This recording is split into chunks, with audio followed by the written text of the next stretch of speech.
Assalamualaikum warahmatullahi wabarakatuh. Perkenalkan, saya Prisciliana Mahwani, CGP Angkatan 8, Kabupaten Kerinci, dari SMK SPP Negeri 3 Kerinci. Di sini kami akan melakukan percakapan pra-observasi bersama Ibu Hardiana, Guru Bahasa Inggris SMK SPP. Baiklah Bu Hardiana, Assalamualaikum. Waalaikumsalam Bu.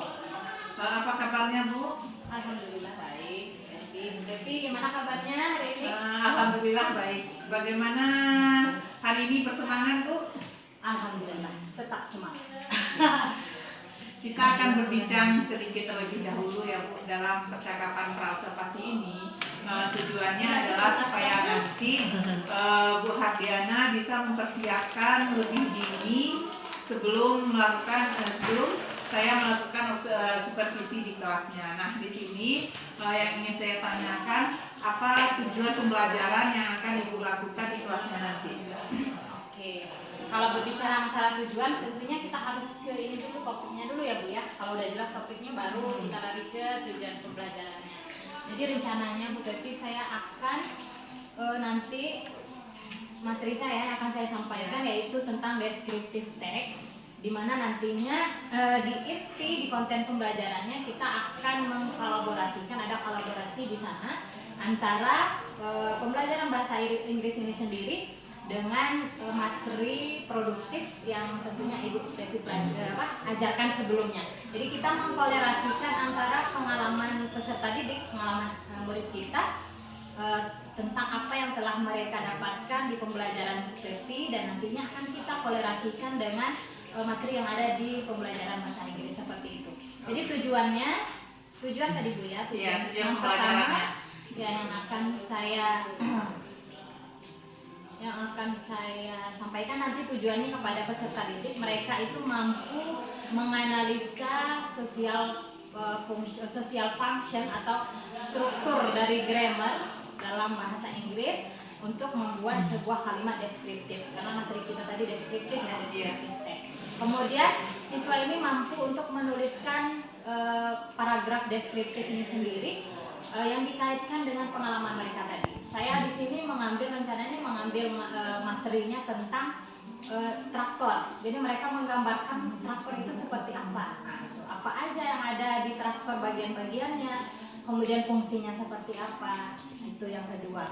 Kemudian yang ketiga, saya akan meminta, jadi siswa mampu mempresentasikan nanti apa yang mereka gambarkan tentang traktor ini tadi.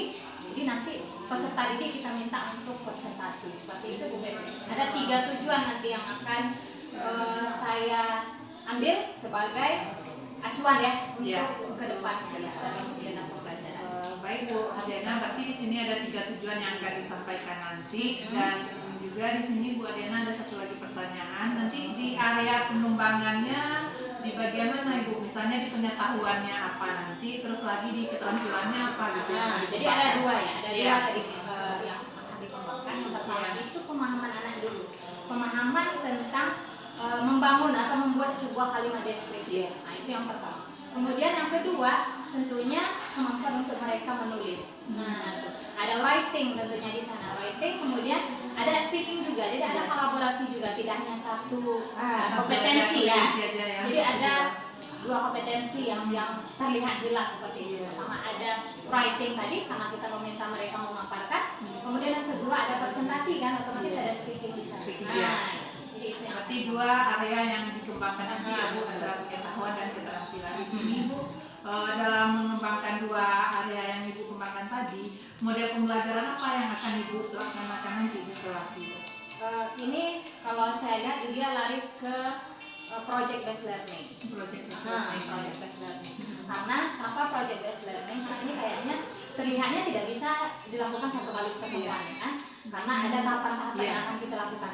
Hasil akhirnya nanti ya apa yang kita jadi ada beberapa kali pertemuan nantinya kita akan melakukan ini pembelajarannya. Jadi di akhir mungkin ini kayaknya 2 lah Bu tadi, tidak sampai 3 kali pertemuan. Di saat pertemuan pertama mereka ini hanya kalau kita lari ke diferensiasi, ada 2 yang mereka lakukan di tahap pertama. Ada diferensiasi konten, kemudian ada proses, dan terakhir yang pertemuan kedua baru ada produk. Terus Bu, di sini dalam model project tadi, media apa ya yang Ibu gunakan nanti di dalam pembelajaran itu? Kalau media ini kayaknya bisa semua Bu ya, tapi yang terpikir di saya sekarang yang bisa saya gunakan, pertama saya menggunakan ada fokus ya. Fokus itu ketika saya ingin memaparkan, kemudian ada penguatan kepada peserta didik ya tentang deskriptif paragraf ini. Kemudian handphone siswa, mobile phone-nya, tentunya saya pakai. Terus ada foto-foto kegiatan bersama Bu Betty di lapangan. Nah, itu akan saya gunakan sebagai media pembelajaran mereka. Oke Bu, baiklah, di sini kapan ya rencananya waktu pelaksanaan kita akan melakukan observasi di kelas? Kalau waktu mungkin bisa diatur ya. Sesuai jam mengajarnya ya. Ya. Baiklah Bu, terima kasih atas observasi kita pada hari ini, dan nanti kita akan ketemu di observasinya. Oke, terima kasih Bu. Assalamualaikum warahmatullahi wabarakatuh. Tujuan pembelajaran kita hari ini adalah semua kita di sini siswa mampu mendeskripsikan lingkungan sekolah. Any question? Tidak. Sebelum kita ke lapangan, Ibu sudah kirimkan linknya ke Google masing-masing.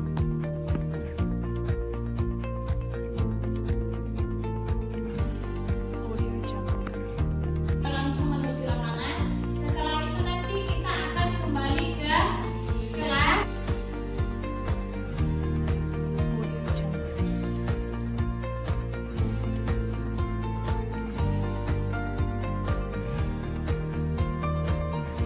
Savitri Dewi.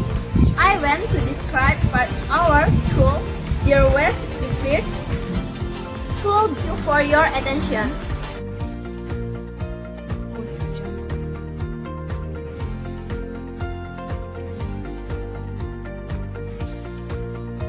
Kira-kira Pak Nisa kita ambil intisarinya dari materi deskriptif. Silakan. Please up your hand. Sinta, okay? Using? Using simple present tense. Oh ya, oke, Nabila. Nabila? Description? Ya, oke. Oh. Something, ya. Oke, ada dua ya. Yang pertama ada apa? Using simple present and description of something. Oke. Sekarang mau menyampaikan sesuatu? I'm happy Ya. karena belajarnya seru. Assalamualaikum warahmatullahi wabarakatuh. Warahmatullahi wabarakatuh. Saya akan menyampaikan pendapat saya belajar di kelas dengan belajar di luar ruangan. Apabila kita belajar di kelas, kami sebagai siswa merasa Assalamualaikum warahmatullahi wabarakatuh. Waalaikumsalam warahmatullahi wabarakatuh. Saya Fitriana Mahwani, CDT Angkatan 8 Kabupaten Kerinci. Di sini kami akan melaksanakan pasca observasi supervisi akademik. Baiklah, ditemani oleh Ibu Hardiana sebagai observasinya dan Pak Maizi sebagai tenaga praktik CDT Angkatan 8. Dan sebelumnya Pak Hardiana, di sini kita kembali lagi ke pertanyaan sebelumnya, Pak pra observasi gitu kan. Sekarang kita sudah melaksanakan kemarin observasinya.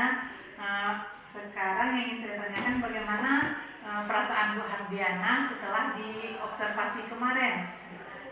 Terima kasih sebelumnya Bu Betty atas kesempatannya, sangat luar biasa ya Pak ya, karena adanya kolaborasi antara kita. Saya sangat merasa bahagia Bu, bahagia sekali dan merasa beruntung lah, karena saya bisa dijadikan sebagai mitra dalam kegiatan observasi dan kegiatan pendidikan guru penggerak yang Ibu Betty lakukan.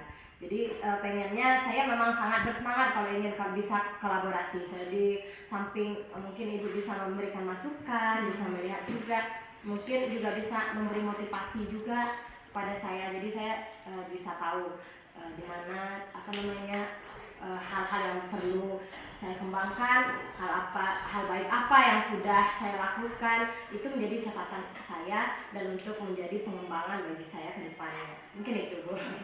Baik, Mbak Diana, luar biasa sekali ya setelah observasi kemarin. Bapak memang cukup bagus sekali gitu.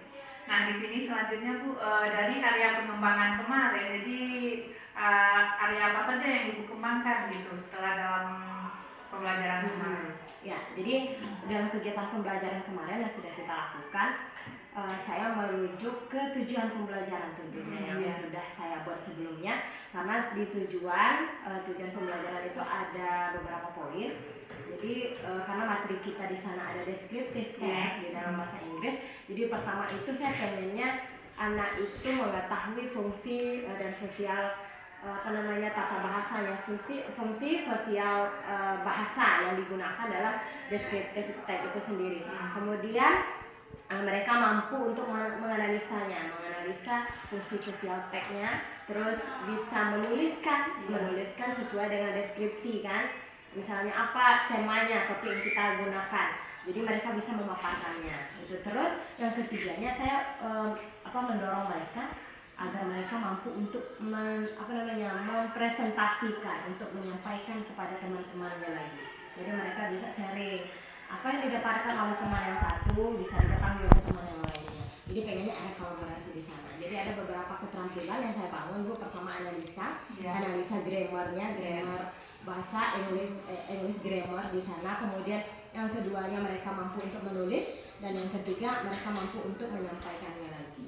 Nah, itu area pengembangannya, Bu. Baiklah, Bu Diana, berarti ada 3 area pengembangannya di sini. Ada analisa grammar, ada menulisnya dan menyampaikan. Apakah di area pengembangan ini apakah sudah berhasil gitu di kelas tersebut atau masih belum gitu? Kalau kita mengatakan berhasil atau tidak, ini saya juga tidak bisa istilahnya mengukur itu tidak bisa. Mungkin ukuran dari Bu Pepi berhasil dengan saya itu berbeda, Bu. Jadi kalau saya melihat itu, saya sudah melakukan semaksimal mungkin. Tentunya memang ada, karena kita ini anak-anaknya kan latar belakangnya, basicnya kan beda-beda. Jadi memang ada anak-anak tertentu yang mungkin pemahamannya sudah luar biasa, dan memang masih ada beberapa anak itu yang belum. Jadi memang kita mengupayakan tetap untuk memaksimalkan. Jadi istilahnya memang 100% belum, Bu.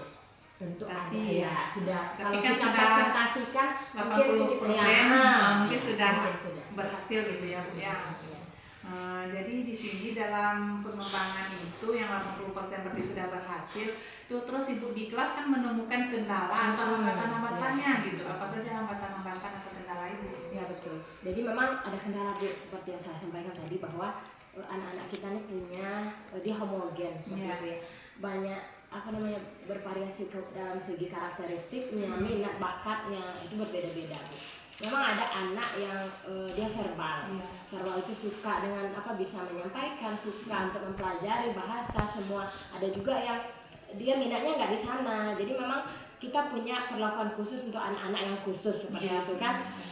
Terus dalam pelaksanaannya itu yang menjadi kendala saya itu ada beberapa anak yang memang basicnya belum kesana, masih lemah lah, kita kategorikan lemah, karena mereka mungkin karena latar belakang pendidikan sebelum ini belum terlalu menggali ilmu di bahasa Inggris ini. Jadi memang agak susah. Saya harus menjelaskan mulai dari awal. Mulai dari mana yang nama subjek. Mereka membangun kan harus bisa mampu membuat sebuah kalimat yang utuh. Jadi dalam kalimat itu kan ada bagian-bagiannya.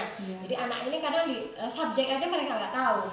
Yang mana to be mereka nggak tahu. Kata kerja yang jadi mungkin di sana kendalanya. Jadi kendalanya memang ada beberapa anak itu yang memang harus punya perlakuan khusus seperti itu. Jadi memang harus saya bimbing. Ada yang anak yang memang udah tahu, udah paham, sudah bisa mampu mandiri gitu. Jadi sudah bisa mandiri untuk membangun sebuah kalimat tadi, sebuah paragraf deskriptif yang kita inginkan tadi.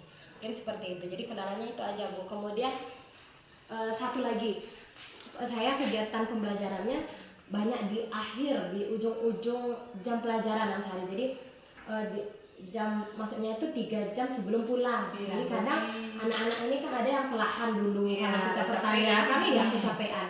Jadi memang fokus mereka sudah buyar ya, Iya. sudah tidak sepenuhnya konsentrasi di dalam kelas. Mungkin itu kendala Bu. Jadi Baiklah, kita ada Mbak dua Diana, kendala berarti tadi ya. dengan kendala yang demikian mungkin bisalah kita atasi gitu, bukan Ya, terlalu rumit tapi gitu ya. betul tidak terlalu Ter- istilahnya tidak terlalu apa namanya, tidak terlalu begitu berarti lah Iya, kendalanya. bisa Masih bisa ya, yang masih bisa